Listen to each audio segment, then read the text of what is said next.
people in, I will go ahead and just say a few things. We're celebrating an accomplishment tonight of a book, an amalgamation of artists, and the celebration of art here in America and here in where we live in California. And today we're so lucky to be able to celebrate something really, really significant today that is making me very emotional. And I'm sure all of us have felt emotions over this past years, over this past year, and over these past months, but specifically in the last few weeks. And kindness and heart and perseverance and the banding together of people in this country made for the largest voter turnout that we've had in the history of the United States. And we should be proud about that. And we should be proud about how we've come together. But we can't be proud of how we've come together if we don't keep coming together and keep relying on each other and keeping our hearts open and our minds open, keep talking to each other, and keep knowing that kindness is real and it can change a world and a country. And this has been such a proud day for me as a gay man, as an American, and I can't remember the last time I've been able to say that. And so I hope we're all celebrating today and keeping it in our hearts and being happy, but also knowing that we have a lot of work to do.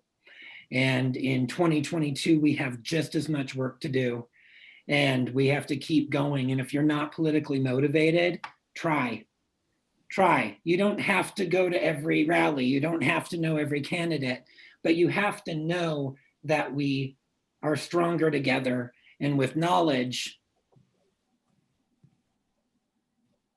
and with a willingness to think about science and intellect and art, we can keep this nation going the way that it should be. It is 7:30. I am happy to welcome you to ArtPush, to the 2020 East Bay Artists book launch. And my name is Hank. I'm with Books Inc. We're so proud and happy to be able to help with this evening and host this event. We're going to be talking a lot about the board members and ArtPush in general a little later tonight. I personally know Wes and Jess, and I'm so happy that we can be here with them this evening. I'm going to turn this over to Victor, and I want to get this right, Victor Mavedzenge, a beautiful artist. Please look at his work behind him and look at his work on his website, where this evening he'll be talking to other artists, Sen Mendez and ArtPush Wright. Both of them as well. I've had a chance to look at their art. So I'm so happy you're all here.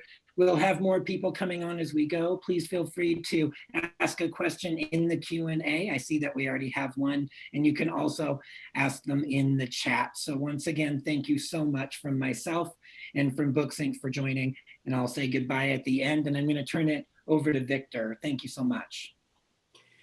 Well, thank you so much, Hank. That's a beautiful introduction, and welcome one and all. My name is Victor Mavedzenge, as you've heard. I'm a Bay Area artist to begin with, and I work with an house population as my day job. I'm more than honored to host this panel and speak to Sen and TheArthur Wright about their work, mostly about why they chose to be part of this momentous project, which happens to fall on such a historical day. So without further ado, I want to thank ArtPush, the ArtPush Board, for putting this together and making it possible to dream in a time when most of us were stressed up and locked up. But people said there's got to be a better way. Let's keep on dreaming. And out of the dream, we got a book. So that's why we'll be talking to two of the artists in that book today. So to begin with, I want to name and thank the ArtPush Board. Sorry if I look to the side, I'm reading my notes. So the ArtPush Board, Jess and Wes Warren, Sarah Edge, Dave Sylvester, Cheryl Harrowitz, and Yolanda Cotton Turner. thank you so much for putting together this passionate project, a project with heart. I say that because I know everybody on the board. And with that being said, I want to encourage people to, those in the audience, to please post your questions in the Q&A. This is going to be a discussion. We're going to talk to each other and build community, defying the social distancing, which is supposed to be physical distancing, and still connect, even though it's a digital platform. Let's make it a conversation that speaks from your heart to our hearts and right back to you. With that being said, we're going so our panelists are, like I mentioned, are Sen Mendez and TheArthur Wright. And we will have a link to this talk. It's being recorded and it will be on Books Inc. YouTube channel. And Books Inc., by the way, will be carrying our book, and we're generous enough to put this webinar together. So thank you so much, Hank and Books Inc. for doing this. It just makes our community grow stronger. And like you said, Hank, numbers give us strength.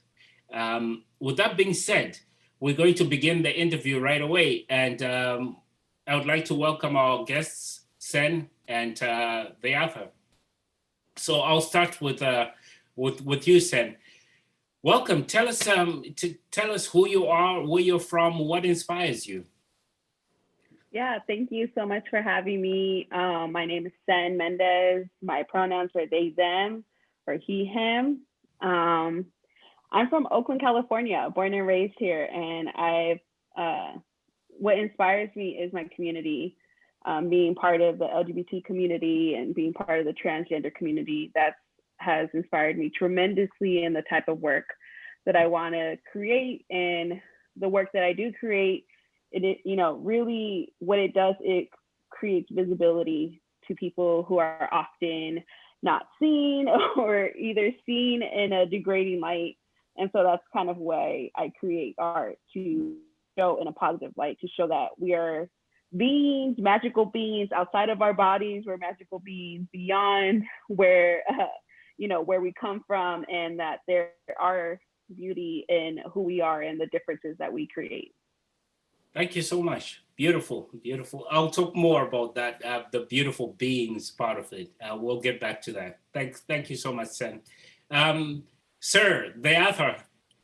Yes, sir. Would you like to tell us a little bit about yourself, who you are, where you're from, what's your inspiration? Okay, I'll start off by saying that I just passed my 80th birthday about a month ago. Oh, happy birthday. Yay, happy late birthday.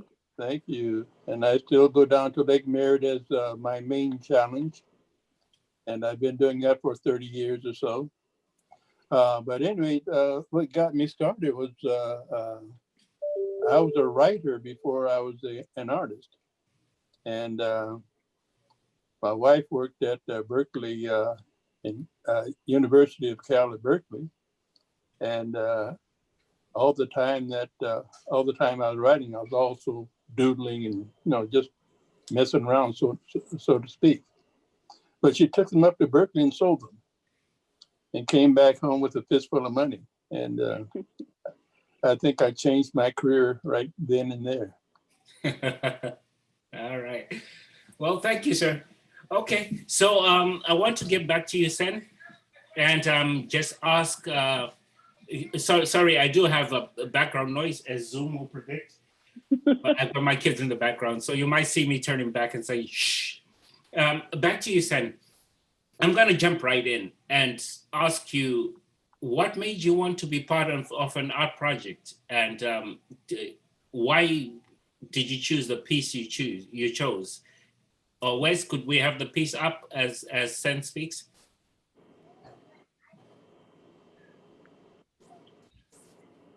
Yeah, so just a little bit about the piece, or I guess I can go into more about why I create art.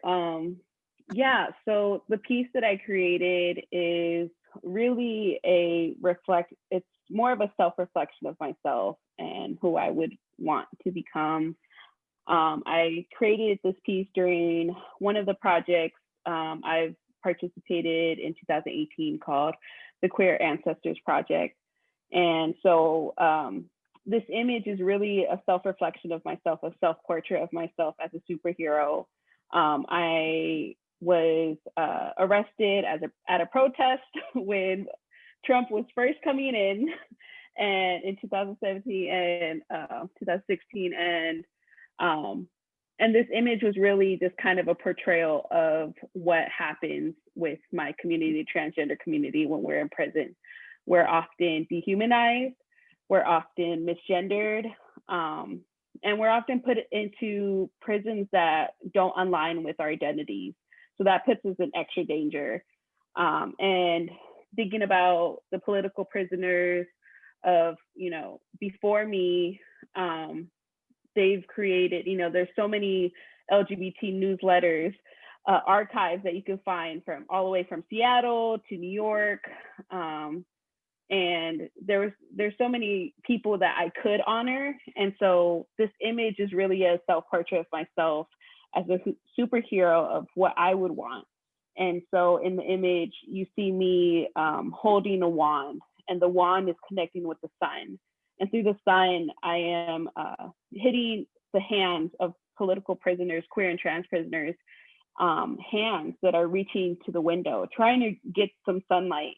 Because again, when you're inside, you don't have sunlight, you're not connecting with the outer physical world. And that's the point, right? That's the point of dehumanizing, making you feel like you're not human. And so in my image, I'm using the sunlight to help them gain power so they can escape. They can be liberated and no longer be imprisoned in a place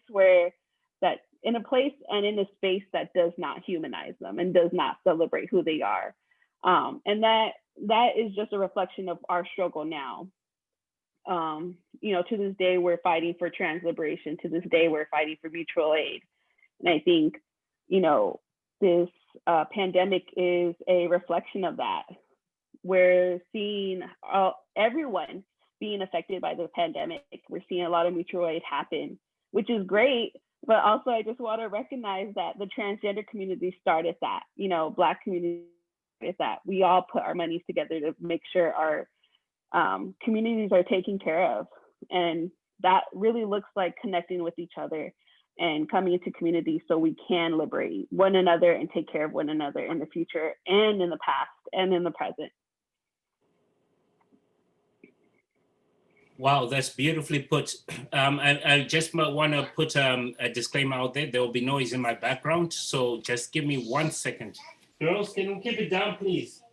Girls, keep it down. Sorry about that. Just getting real. Wes, let's have the image back up, please.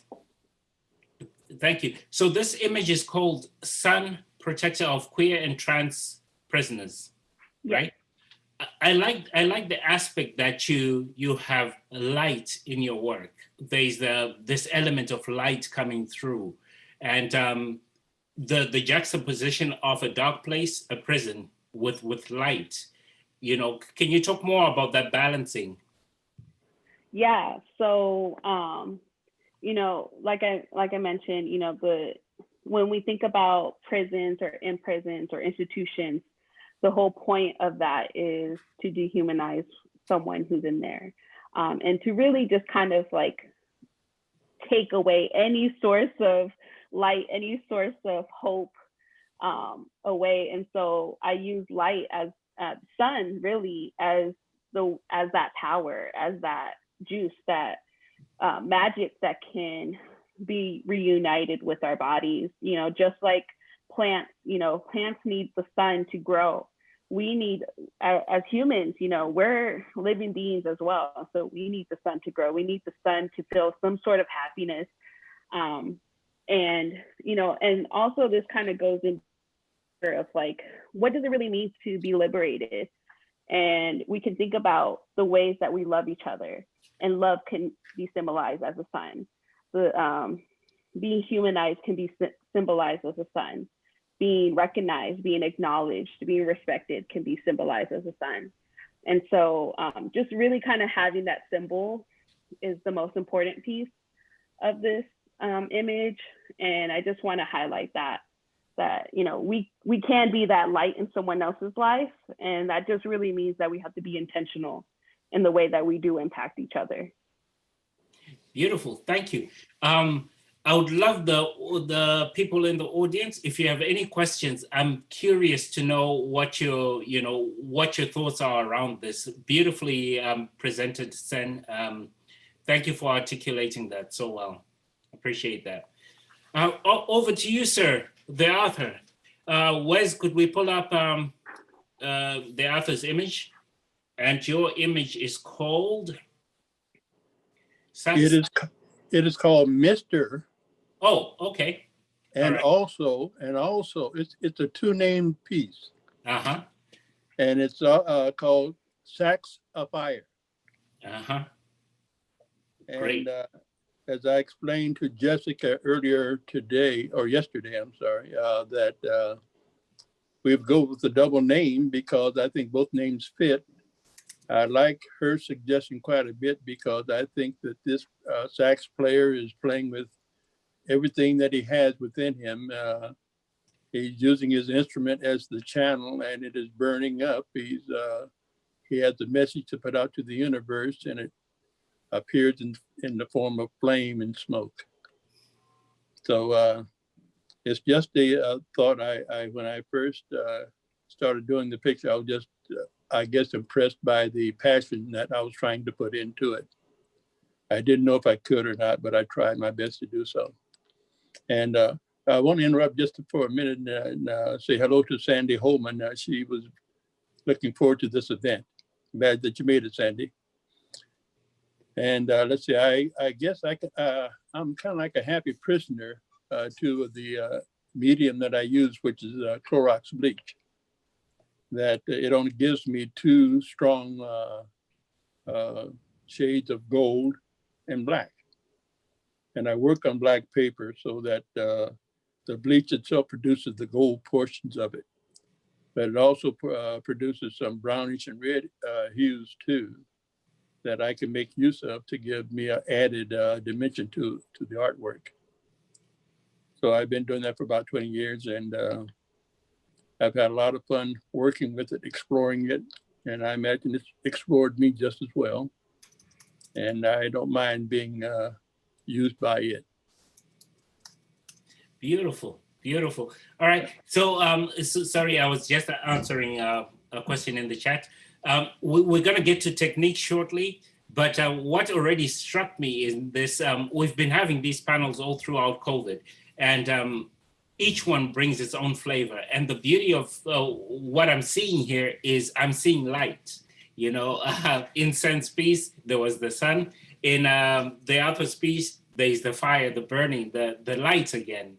So I want to go back to the light again and take it to a level deeper.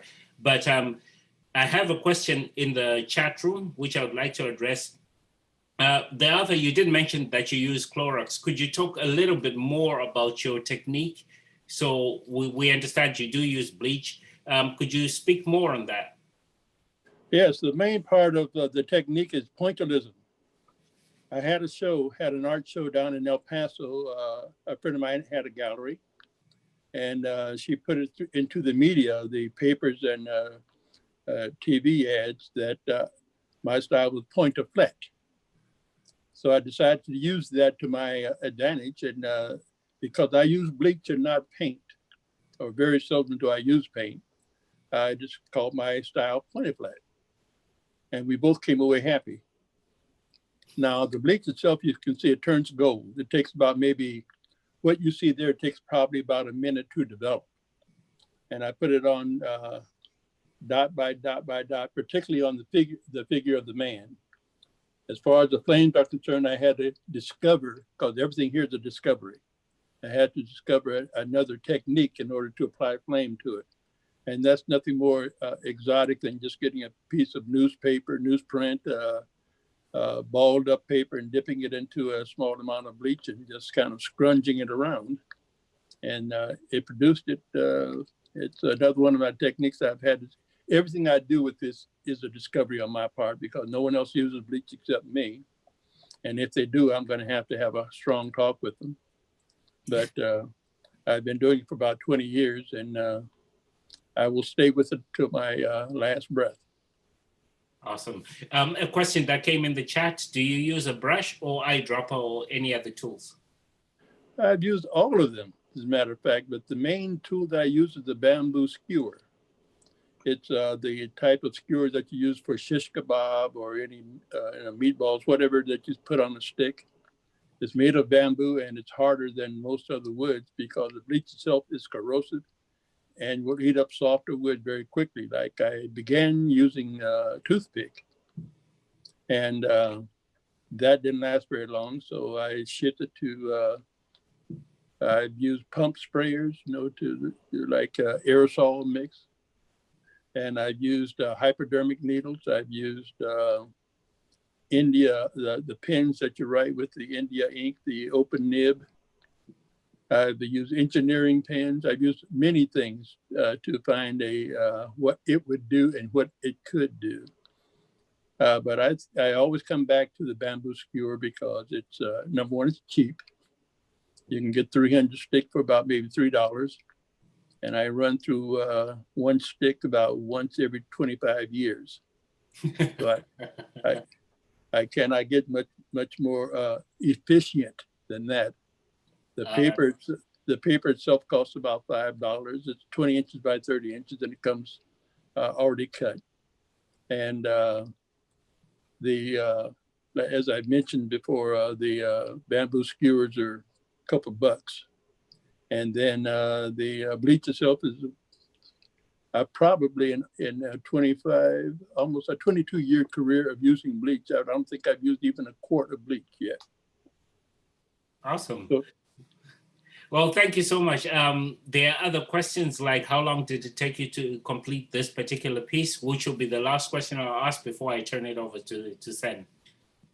These are labor intensive, as you can tell. So I think that at the very beginning, when I first started doing this, it would take about 3 months or so to do something of this size. And when I developed a lot of speed, I was able to do it in about a month and a half. So it's easily a month and a half to do this. I didn't time this one, but others I have timed, and it's been up to 6 months. Wow. Whew. Well, it does speak of time invested. Thank you so much for that. I wish we had more time to ask questions about technique and go into it, but we'll invest all that into the time when we get back together again in person and just explore our creativity. Thank you so much, sir. You're welcome. Thank you. Of course. Back to you, Sen. So your piece is a woodcut, lino cuts, correct? Would you like to talk more about your technique and why you chose that particular medium? Yeah. So I've been drawing and illustrating pencil pen all my life. And so recently I learned the practice of block printing, printmaking, I want to say around 2017. So not too long ago. When I learned how to do that, I feel things very spiritually. So when the practice itself of carving something into a block and seeing the shavings left over, it really helped me understand what it means to heal from trauma, what it meant to really release things and let go. And so I really just kind of fell in love with the practice of carving images. And it became very easy for me because for me, I understood it as, oh, if I carved out, the shavings are things I'm releasing and things that no longer serve me. And so it was very therapeutic for me, and it still is. And so with this practice and this image, it's probably one of my most detailed images and that I've created through Lino Block. And I really was just thinking about what does it mean to be a person inside, and what do I want to release from those feelings that I felt, and what does it mean to be isolated from your community, to be to really think about like, okay, like how do I get out of here and how do I liberate myself? And so creating this image, I was thinking about, you know, previous LGBT prisoners before me. I was thinking about Black August, all the amazing, you know, powerhouse prison protesters, you know, before me in the 60s. I was thinking about, you know, Stonewall. I was thinking about so many different riots and revolutions of queer and trans community members just fighting to be recognized and be acknowledged. And so when I create this piece and the shavings, I was thinking about all those shavings as like, this is me releasing all the hate that we've experienced. Like, what does it mean to take in all of that, to take in that hatred from people who don't want to recognize us or acknowledge us, and just really let it go. And so in the image, you'll see like I have a crown, and that's supposed to symbolize, you know, the magic that I hold. I have a cloak that is covered with leaves, you know, that symbolizes the life, my ancestors before me, people after me, and then the images of the hands, the arms reaching for the light, really came from a newsletter in Seattle that was made by lesbian prisoners, women and girls in Seattle. They had created this newsletter that was, you know, in print for, I want to say about 10 years. There was people buying these newsletters in the 60s. And one of the images was an arm being raised, trying to reach something. And I took that from the newsletters that I saw that was archived. And I was like, I need to put this in my piece. Like, this is such a crucial part of like why I'm creating this piece, why I feel like, you know, I need to free and do the work to liberate, you know, people from prisons and institutions. And so that's kind of why I created multitudes of it, because there's multiple, you know, prisoners all over, and not just in the US, but globally too, right? When we think about, you know, what does it mean to hide and to find safety? That's kind of how I created my piece and why I created my piece. And it just really just kind of connects to all the struggles of my brothers and sisters all over, and really just want to, you know, highlight, we deserve to be liberated. We don't have to hide anymore.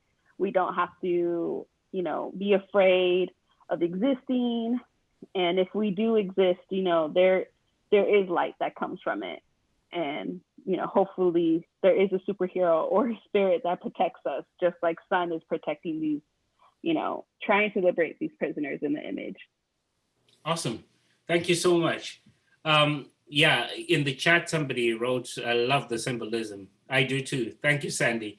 Thank you, San, for that detailed explanation of how you approach your work, which was actually preempted my next question, which was going to be, I want to talk about the power of art. I want to talk about why art, you know. So before I turn it over to the panelists, I just, as you think about it, the panelists, why art? What's art going to do? What is the power of art? Why bother with art when we're saying we want to change the world? I'm playing the devil's advocate there. While you think about it, I just want to inform people that lino cut, for those who don't know, is a reductive process where you have a rubber-like mat and you draw your image on it. Then you have tools to cut out the detail. So basically you're reducing the surface. You use a roller over the top to apply your ink, have paper on it, and then the image comes through. We can talk more about technique later. If that's something people want to hear about, artists talking about the techniques, please let ArtPush know and we'll make it happen. So back to you, Mr. Arthur, TheArthur. Yes, sir. We're creating art. We are contributing our images to an art book. in a time like this, in a time of darkness, what's art going to do? I think art is the language of the universe. I think I think that we all try to communicate, and what's better way to communicate than by demonstrating who we are to whoever can view us, to know who we are, and they reveal themselves in the same way. It displays itself in colors and lights and pulsating vibrations, and it all talks, it all speaks, it all conveys the message that the great one intended to be. Oh, wow. I made that up on the spur of the moment, so it'll be different the next time. Of course. I mean, life is about change and growth, right? Whew, okay, that kind of blew me away. When you said art is the language of the universe, I was fully answered. I mean, thank you. I don't need no further questions, Your Honor. I'll move to you, Sen. So obviously you've spoken about why you do your art. Could you speak about the power of art? According to what I see, it's just an image. What are images going to do?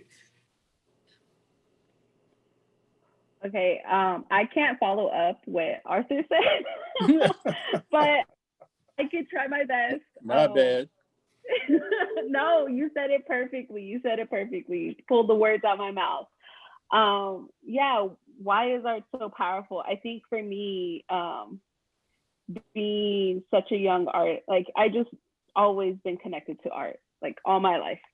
As a young, very little, 5 years old, I've always been an artist, visual artist. So for me to have, like, it's not just an image for me, right?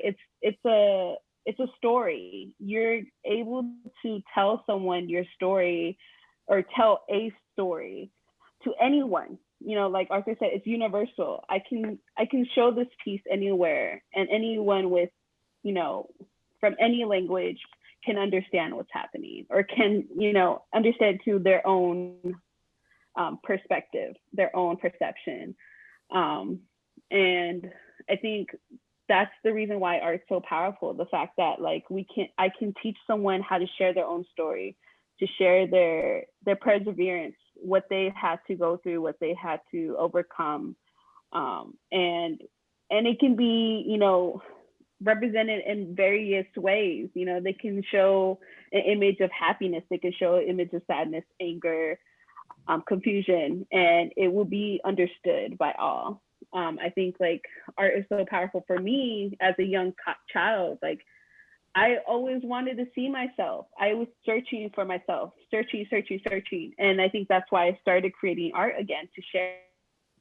I was like, I need to see myself. I know there's other people who need to see themselves. Let me create this work so that way others can see themselves in my work.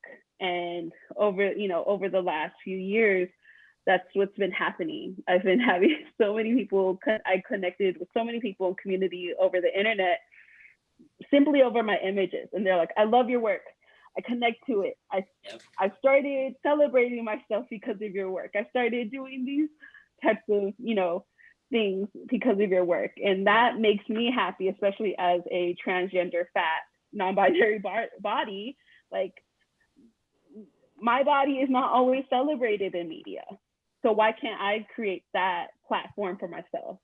And I can create that platform so other people who identify in the same way that as I do can also be seen and celebrated and represented in that way.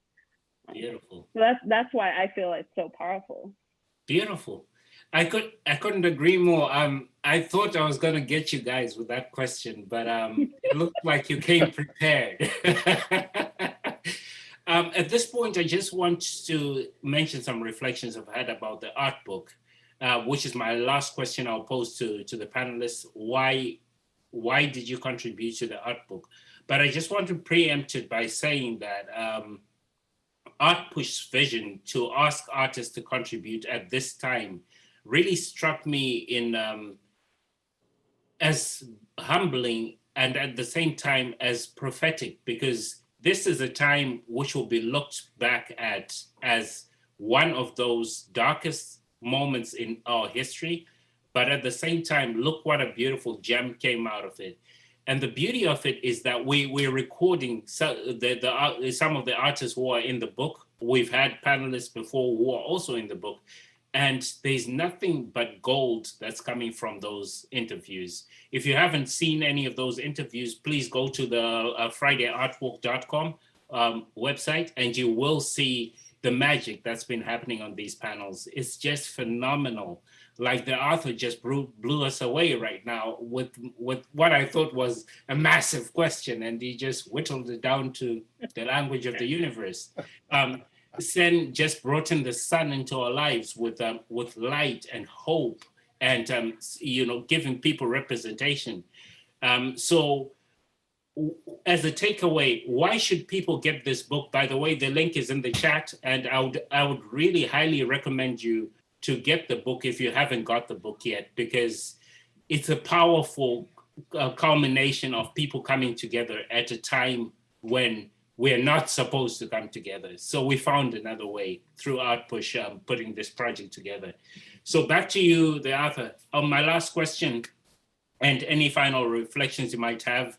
Yes. Why contribute to an art book? Well, it's kind of a bit of vanity, but not much. It's basically a utility event as well, because I think that from the earliest days of the cave paintings, the human being was pushed to record what they saw, and also to have messages carried within what they saw. And I think that we still are doing that. We haven't changed that one iota. I think that with what Sen does, she has a lot of representation in what she does. It's therapeutic. It's the worry beads that the Catholics use or other religions use. I use that same thing with my paintings. I do all kinds of things to slow down the beating of my heart. I let it be part of me. And I take from it, Ernest Hemingway said something about a movable feast, that when you're hungry and when you have need, you take from it what you need and leave the rest for others. And I think that that's what I do with what I see. I don't ask for much from anybody. I don't need much. But what I do need, it is needed. And I try to, if I don't have it available immediately, I try to produce it. So I guess that's pretty much it in a nutshell, but almost everything derives from that. Yeah, I couldn't agree more with the author. It's, again, he comes with so much wisdom. So That's being 80. It is beautiful. It is beautiful. It's beautiful. I think participating in this book for me is really just, for me, it's really fulfilling something that my inner child always wanted. I said, like, I've always been very artistic at an age and always collecting art books and, seeing artists from the past. And I think now it's just more of like, oh, I have this opportunity, let me take it. And I think for me, it's really just like fulfilling that inner child in me, like that inner Sen, that smaller Sen that's like, oh, I could be in an art book now. Like, this is actually happening. Like, I am so excited. This is like very fascinating. And I think, everyone should be, I think this is such a perfect gift for youth. It could be a perfect gift for family. Just bringing art into someone's life can make a difference, because we don't understand what someone may be going through, may not be sharing, but they can relate to something using colors, seeing images, seeing the beauty of what, creators can make. And I think that's, one of the most powerful things about art books like this, right? And projects like this, is that creators can come together and we can create a magnitude of space and take up so much space in this world. And it may not look like a lot of space because it's a book, but it's so much space that we can take up in saying that we exist. We're here, we're not leaving, we're just going to continue making more art and hope that we can inspire someone else to create more art after us and create art before us, or inspire someone else to create art and teach that method to someone else, and continuing that, each one teach one understanding and really life lesson. Beautiful. Beautiful. Well, thank you so much. We're going to round it off in a couple of minutes with Jess showing us a live preview of the book. Once again, the link is in the chat, and please do order the book, because I think this is so important. Why? Because this is a time when you can access the creators of the image immediately. You can have a conversation about that art piece. In other words, you don't need to be alone in this world anymore, because there are artists out there who've given so generously and are willing to have real conversations. So I couldn't thank you all for your contribution. I couldn't thank ArtPush enough for putting this together. I couldn't thank Books Inc. for stepping forward and carrying this book. This is what it's about. It's about giving people breathing space, because when you look at such beautiful images, how can you not breathe? How can you not exist? With that being said, I'm going to turn it over to Wes, who's going to give us a preview of the book. Wes, are you ready, or should I keep rambling? You're doing great. Well, thank you. With that being said, please do keep the questions coming through. No question is too big or too small. That's why we're here. We're actually here for you to ask questions. All right. It looks like the preview is ready. Yeah, I'll go ahead. Let's go ahead and play this.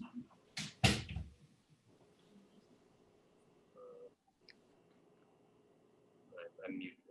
That's okay. Yeah, so as we go through it, I just want to mention that all these artists are accessible for us to have conversations with. Look at that. It's phenomenal. This is just a really quick, view of it. It goes pretty quickly, but it's just to give an idea of what's in there. Oh, and can you guys hear me okay? Yes.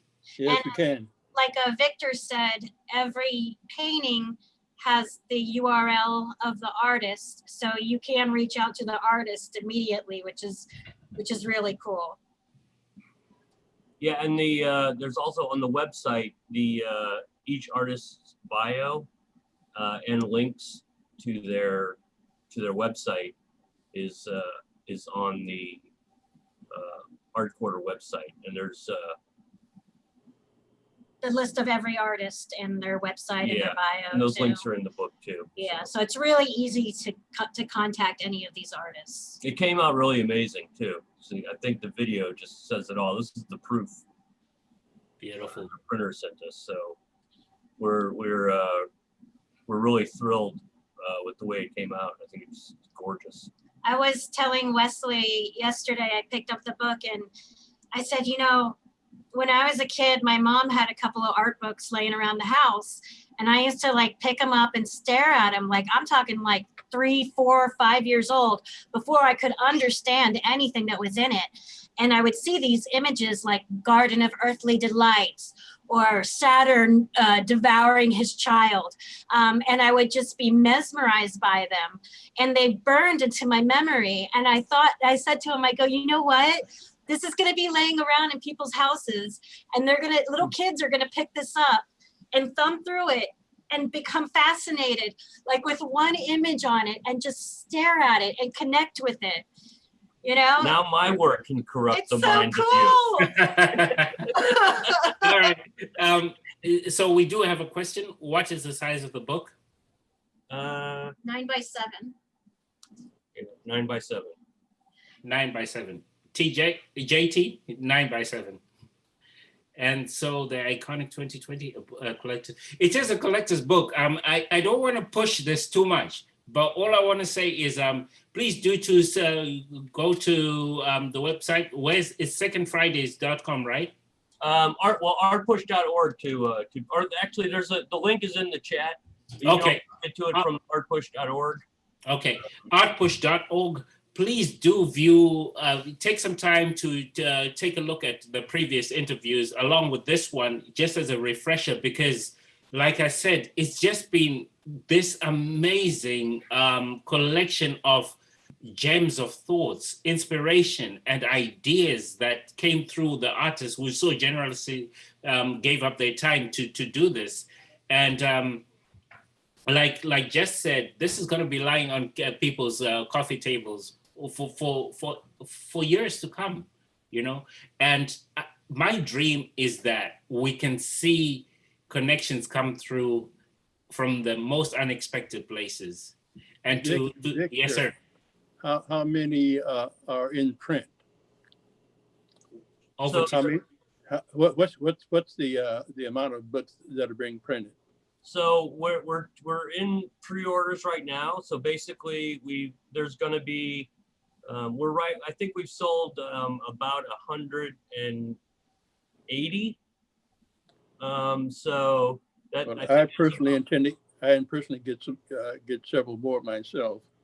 And so and here's the thing: they'll be given as gifts. That's what we're getting them. Everybody's getting the art book this year. Everybody knows us. So there's the it is a very limited edition because tomorrow the pre-orders end and we place the order. And you know, we're a small organization. We don't have deep pockets. This project's covering it, but we're going to get a few extra copies to have them in Books Inc. But essentially, we're doing one run, and you know, we'll maybe get 10 or 15, maybe 20 copies extra to actually have in Books Inc. But pretty much just the pre-sales is pretty much it. So if you don't order it by tomorrow on the website, you might be able to get one at Books Inc. Of course, it will go up too. You can get it shipped for $28 for doing the pre-sale. In Books Inc., it's going to be about $35. Roughly. So, okay. Yeah. So if you can get bulk discounts too. So you can get for 5 copies for $100, so you can get it for $20 each. And they should be at Books Inc. by early December. Which is the same time we'll be shipping. So Yeah. they go Monday, they go to press. So that's why Sunday, tomorrow is the end of pre-orders. And basically that number, what we have is how many we're going to go to them and say, okay, this is how many we can get printed. Well, yeah, and a bit over to have books at Right, Books Inc. yeah. and a few extra to bail out for the last We're sending one to the Library of Congress Oh, yeah. so that it will be, we Yeah. will be officially published artists. All of us who are in the book Yeah. are in the We're Library getting of an Congress. ISB number. Yeah. So Well, I would like to reframe that and say, for now, this is what we're doing. For now. But what I Everything is see, for now. absolutely, what I see, the bigger picture I see of it is we've given a platform where we can explore other ideas for creating conversation around the book. So I don't know the life of anything, and I certainly don't know the life of this book. Other than that, it's an amazing project. But what I do know is that it will open up doors for many other things to come. That's what I'm seeing, that's what I'm feeling, and that's why I'm encouraging people to really get a hold of this book, because it's one of those things that comes once in a lifetime. You look up at a shooting star, it's a brief moment of glory, and then it's gone. So this is the time to get it, to say, I actually got it in 2020, and I spoke to the artist. So It's actually the brand of the Bay. there we go. There we go. With that being said, I would like to thank everybody for coming. We do have 13 more minutes, but just a few housekeeping things. Every second Friday, we have an art talk, and there are more talks coming through. So please check out the artpush.org website. If you have an artist that you'd like us to talk to, let us know also. If you have ideas, or if you're just an art appreciator who wants to be on the panel, come through with your ideas so that we see what our community has to offer. We would like to make this as vibrant as possible. I would love to keep chatting with the artists. It's always magical to hear what the artists have to say and their perspectives on life and on art. And I'm glad that we got the ball rolling now. And in future, we can always carry the conversation forward. So with that being said, Mr. TheArthur, thank you so much for being part of this panel. You're And more than welcome. any parting words to our dear community on this momentous day, being the book and a new start? Well, like I think it's a beautiful project, and like I say, I intend to get several for my own personal circle of friends, and they I believe are appreciators. I've belonged to a number of art organizations for a long time, and I know the value of putting together the blood, sweat, and tears that go into making a project like this, and that the reward is at the end. And it's always a beautiful thing. So no, I'm very pleased. I'm very pleased to be a part of it. Thank you. Thank you. Sen, any parting words? I just want to give thanks so much for having me here, inviting me to this beautiful interview. Just want to shout out my beautiful friend, Yolanda Cotton-Turner. She's definitely one of the organizers of this project. And so she is, amazing person, and so much gratitude to her for having me here. And I just want to thank everyone for coming here, watching us in our interview, and just joining us, asking wonderful questions. And I hope everyone has a really good weekend. Before you go, can I ask you a question? Yes. I'm a Seattle person. Yes. I grew up there. You sound like you spend a lot of time there. Oh, no. I've born and raised in Oakland, Arthur, all here all my life. I definitely have traveled to Washington. I have family in more east to Pasco, but Apple country. I've done a lot of research, and so that's where I spoke a lot about Seattle. You sounded like you were there. All right. All right. Jess and Wes, I think you forgot something. Yeah, I did. And actually, I just also wanted to thank you, the artists, for coming. Listening to you guys has just really been touching and inspirational and uplifting. And I got so much from listening to each one of you speak. And I won't keep gushing and gushing, but I'm really, really touched by both of you being here.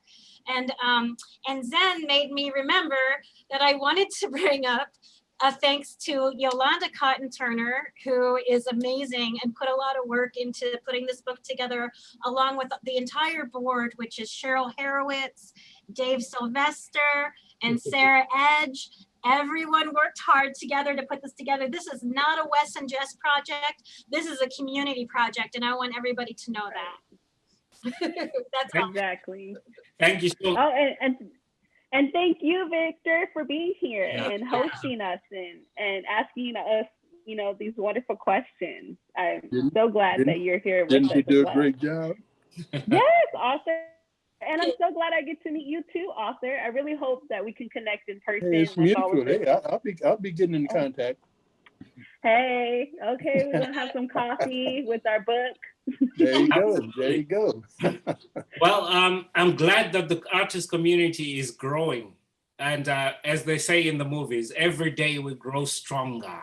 So I'm happy that we're building a community. I'm happy that today we have Books Inc., represented by Hank, sharing this community space with us. And I want to end it with something beautiful that Hank started it off with. And that is, together we are stronger. Yeah. There's nothing more beautiful than that. And to everybody, I just want to say, you are a child of the universe. You belong here. Very Let good. your light shine as beautiful as it was intended to do, because there is only one you, therefore one unique light. It's almost like the Desiderata. Yes, It's yes, fine. I agree. With that being I said, am.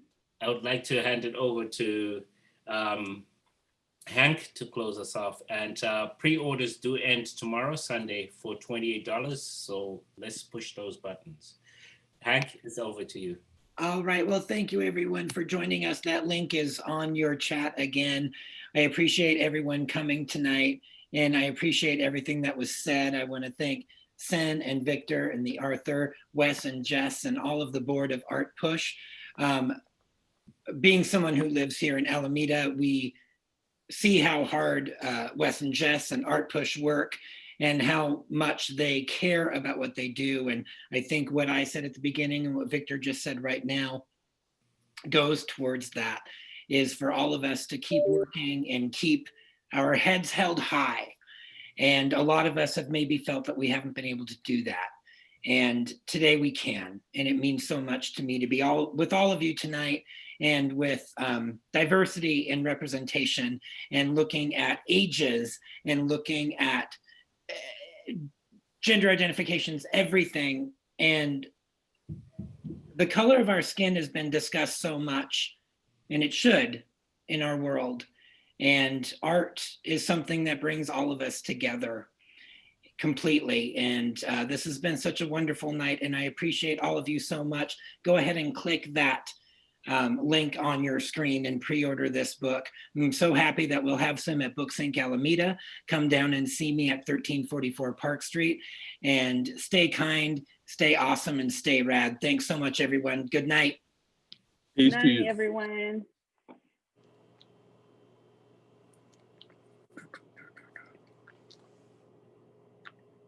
Thanks. Love you guys.